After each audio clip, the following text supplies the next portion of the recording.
So if we look at nature's solar cell, sunlight hits the leaf and photosynthesis happens. So if we have carbon dioxide in the air that we breathe, so there's carbon dioxide here, there's water inside the leaf, sunlight, that produces sugars. The sugar or carbohydrate enters the plant and runs just under the bark, a vascular layer called the phloem. So the phloem goes throughout the canopy and down the trunk of the tree.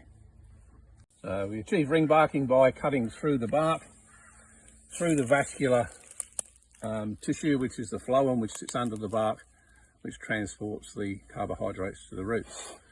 A hand chainsaw that I've got here is now cut through the bark, through the phloem, probably gone through the cambium layer, and actually into the xylem, which is the wood of the tree.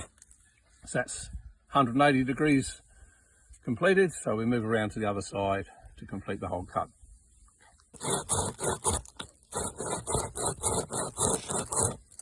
And now if we remove that and we have a look, you can see we've gone through the bark, through the phloem, through the cambium layer and into the xylem, which is the wood of the tree.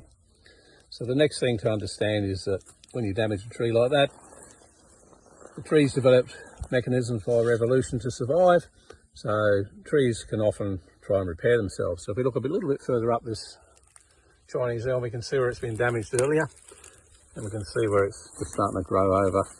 So if this new growth is capable of across maybe 100 mil, it's certainly going to be able to regrow across here. So with ring barking, we tend to do it at least 300 mil above the ground, and then we remove all that with a blade right down to ground level.